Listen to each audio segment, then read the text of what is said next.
Hello everyone, welcome to I S spot point. आज ये video है special for class 12th boards. हम अलंकार पढ़ेंगे, उसमें भी हम पढ़ेंगे वक्रोक्ति अलंकार। वक्रोक्ति अलंकार का सिंपल सा मतलब होता है कि जहाँ बात किसी एक आशय से की जाए लेकिन श्रोता भिन्न अर्थ ग्रहण कर ले, वह वक्रोक्ति अलंकार होता है। जैसे कि कोई भी जो श्रोता है, सुनने वाला है, उसके सामने वक्ता खड़ा है, बोलने वाला, तो बोलने वाला तो कुछ और बोल रहा है लेकिन सुनने वाला कुछ और ही सुन रहा है, कोई और ही अर्थ ग्रहण कर रहा है, वो वक्रोक्ति अलंकार होता है। ठीक है, जिससे आपको एग्जाम्पल से और अच्छा हो जाएगा। मतलब यहाँ श्लेष के कारण दूसरी अर्थ की कल्पना कर ली जाती है। श्लेष का मतलब दो अर्थ होता है, तो बोलने वाला तो कुछ और बोल रहा है लेकिन सुनने वाला है वो कुछ और ही सुन लेता है। ओके, तो भिन्न अर्थ ग्रहण कर लेता है, वहाँ वक्रोक्ति अलंकार होता है। जैसे उदाहरण है कि कौ तुम मैं हरी वानर का यह का काम पेड़ों पर जाओ। पूरा सेंटेंस है ये। यहाँ पे राधा जी बोल रही है कि राधा ने कृष्ण से पूछा कि तुम कौन हो।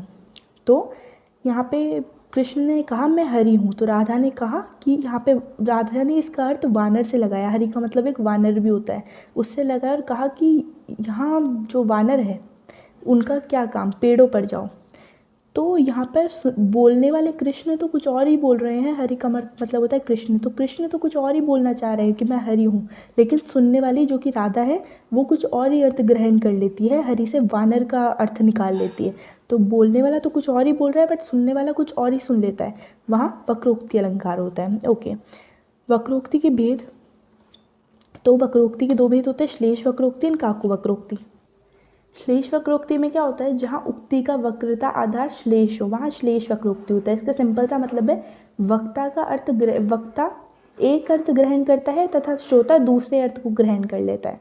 ओके, उक्ति का वक्रता मतलब कोई भी उक्ति है, मतलब कोई भी पंक्ति का जो वक्रता है वो कुछ और बोलता है और सुनने वाला कुछ और ही सुन लेता है, वो श्लेष वक्रोक्ति होता है। जैसे कौ तुम मैं घनश्याम तो बरसों गिर जाए, मतलब राधा कह रही है तुम कौन हो, तो कृष्ण कह रहे हैं मैं घनश्याम हूँ। कृष्ण को घनश्याम भी कहते हैं, तो मैं घनश्याम हूँ। तो राधा जी कह रही है बरसों कहीं जाके, घनश्याम का बादल भी अर्थ होता है।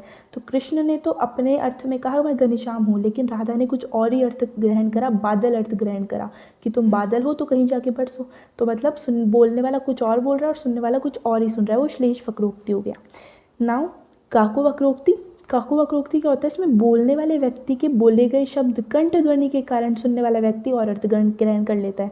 मतलब जो व्यक्ति बोल रहा है वो इस ध्वनि में बोल रहा है, इस भाषा में बोल रहा है, इस कंठ ध्वनि में बोल रहा है कि सुनने वाला कुछ और ही अर्थ ग्रहण कर लेता है। जैसे कि सीता जी कह रही है मैं सुकुमारी नाथ बन जोगू, तुम्हें उचित मोह कह भोगू।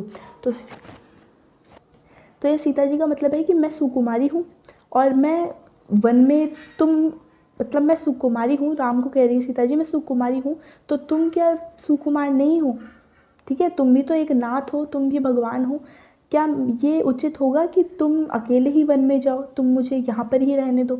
मतलब मैं क्यों सुख भोगूँ अगर तुम। तो सीता जी कह रही है कि मैं सुकुमारी हूँ तो मैं क्या यहाँ सुख भोगूँ और तुम अकेले वन में जाओगे। तो सीता जी का मतलब तो यहाँ ये है, लेकिन राम क्या अर्थ ग्रहण कर रहे हैं? राम अर्थ ग्रहण कर रहे हैं कि सीता जी खुद को सुकुमारी कहकर अपने महल में ही रहना चाह रही है, जबकि सीता जी का यहाँ मतलब है कि मैं सुकुमारी हूँ। इसका मतलब ये नहीं है कि मैं महल में सुख भोगूँ।